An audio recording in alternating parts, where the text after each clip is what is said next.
ഈ ഒരു യൂണിവേഴ്സിറ്റിക്കും ആകെ ആരോഗ്യ സർവകലാശാലയ്ക്കല്ലാതെ വേറൊരു സർവകലാശാലയ്ക്കും സ്ഥിരം VC ഇല്ല.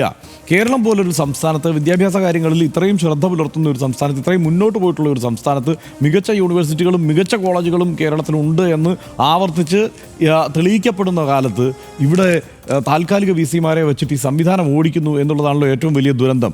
ഇപ്പോൾ മോഹൻ കുന്നുമലിനെ പോലെയുള്ള VCമാരൊക്കെ ആണെങ്കിൽ ഗവർണറേക്കാൾ അപ്പുറത്ത് കടന്നിട്ടാണ് അവിടുത്തെ ഈ സർവകലാശാലയുടെ പ്രവർത്തനങ്ങളെ മൊത്തത്തിൽ കുഴപ്പത്തിലാക്കുന്ന തരത്തിലുള്ള ഇടപെടൽ നടത്തുന്നത്. യഥാർത്ഥത്തിൽ അനാവശ്യമായ ഇടപെടലിന് ഇവരും കൂട്ടുനിൽക്കുന്നു, ഈ നിയമിക്കപ്പെടുന്ന താൽക്കാലിക VCമാരും കൂട്ടുനിൽക്കുന്നു. അതിൽ അവരും ഈ പറഞ്ഞതുപോലെ ഒരുപക്ഷെ ഒരേ രാഷ്ട്രീയ ധാരയിലുള്ളവരൊക്കെ ആയിരിക്കാം. പക്ഷേ ആ നിലയ്ക്ക് ഒരു തീരുമാനമെടുത്ത് നടപ്പാക്കുന്നതാണോ, അതോ താൽക്കാലിക VC ആയിട്ടൊരു നിയമനമൊക്കെ കിട്ടിയല്ലോ, അത് ഈ ഒരു VC നിയമനം എന്ന് പറഞ്ഞു കഴിഞ്ഞാൽ ചുമ്മാ കിട്ടുന്നതല്ല.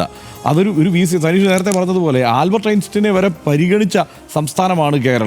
അപ്പോൾ ഇവിടുത്തെ ഒരു VC ആയി ഒരു നിയമനം കിട്ടിയാൽ അത് കൈവശം വെച്ചുകൊണ്ട് ഈ അക്രമം കാട്ടിക്കൂട്ടുക എന്നുള്ള നിലയ്ക്ക് താൽക്കാലിക VCമാരും കരുതരുത്. അവർ ഈ സംസ്ഥാനത്ത് നിന്നുള്ളവരാണ്.